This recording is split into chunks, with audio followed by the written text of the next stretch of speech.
नमस्कार मित्रांनो. माझी आता नुकतीच 4 दिवसांपूर्वी या शाळेवरून दुसऱ्या शाळेवर बदली झाली आहे. आपले सर आता आपल्याला कधीच दिसणार नाहीत या कल्पनेने ही लेकरं प्रचंड दुःखी झालेली आहेत आणि त्यांनी त्यांचे दुःख त्यांच्या रडण्यातून व्यक्त करून टाकलं. जवळपास 1.5 तास ही लेकरं ढसाढसा रडत होती, आक्रोश करत होती. खरं तर त्यांच्यापेक्षा मलाच जास्त दुःख झालं होतं. दुर्दैव असं की मी माझं दुःख व्यक्तही करू शकत नव्हतो, कारण हे चिमुकले मला पाहून अजून जास्त डिस्टर्ब झाली असते. मित्रांनो, हे चिमुकले जीव का एवढा आक्रोश करतायत याचं उत्तर फक्त आणि फक्त त्यांना आणि त्यांच्या आईवडिलांनाच माहिती आहे. 2019मध्ये मी या शाळेवर बदली होऊन आलो होतो. तेव्हापासून तर आजपर्यंत या लेकरांना मी त्यांच्या आईबाबांपेक्षा जास्त जीव लावलेला आहे. मी यांना दर्जेदार शिक्षण देण्याचा प्रयत्न तर केलाच आहे, पण या शिक्षणासोबतच या मुलांच्या पायाच्या चपलेपासून तर त्यांचे कपडे, सकाळचे जेवण, फळं, त्यांचा खाऊ, वह्या, पेन, पुस्तकं, हिवाळ्याच्या दिवसात गरम कपडे, ब्लँकेट, एवढंच काय की त्यांचा आजारपण, या सर्व गोष्टी पूर्ण करण्याचा मी माझ्या परीने प्रयत्न केला होता. मित्रांनो, असं म्हणतात की सगळ्यात मूल्यवान संपत्ती म्हणजे आपला वेळ असतो आणि हाच वेळ मी या मुलांवर लावला होता. माझ्या शाळेच्या वेळेचा व्यतिरिक्त वेळ, माझ्या लेकराबाळांचा परिवाराचा वेळसुद्धा मी या लेकरांवर इन्व्हेस्ट केला होता. मित्रांनो, अगदी प्रत्येक सणाच्या दिवशी, सुट्टीच्या दिवशी मी या लेकरांसोबत 3-4 वाजेपर्यंत शाळेत राहायचो. घरी माझी स्वतःची मुलं चातकासारखी पप्पांची वाट बघत राहायची आणि मी 4-5 वाजता थकला भागला होऊन घरी यायचो. ते थंड जेवण जेवायचो. मित्रांनो, हा सर्व त्याग, हे सर्व समर्पण मी फक्त आणि फक्त या गोरगरीब आदिवासी बांधवांच्या मुलांचे भविष्य उज्ज्वल करण्यासाठी करत होतो. आज आपल्या देशाला स्वातंत्र्य मिळून जवळपास 78 वर्ष झाली, परंतु तरीही खेड्यापाड्यातील ही दुर्बल, वंचित घटक अजूनही विकासाच्या मुख्य प्रवाहात हवं तेवढे आलेले नाहीत.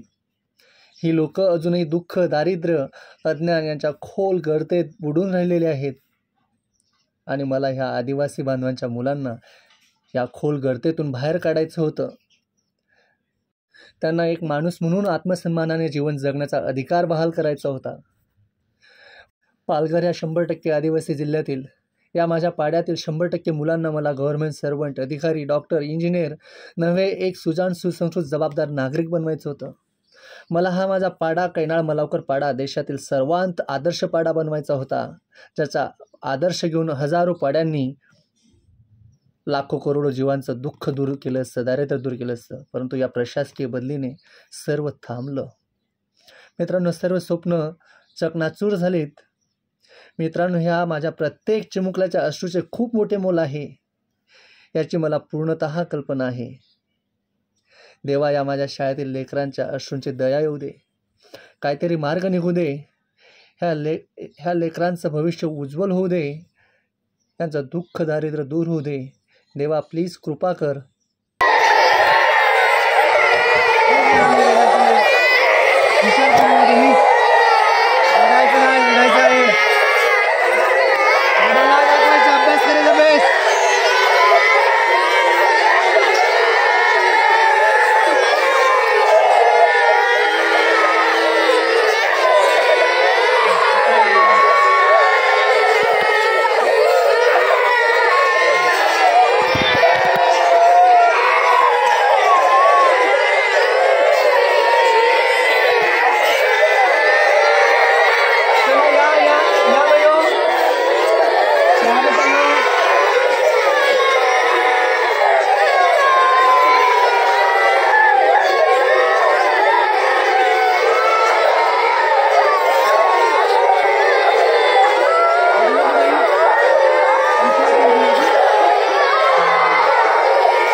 शेतकऱ्याच्या बेस्ट.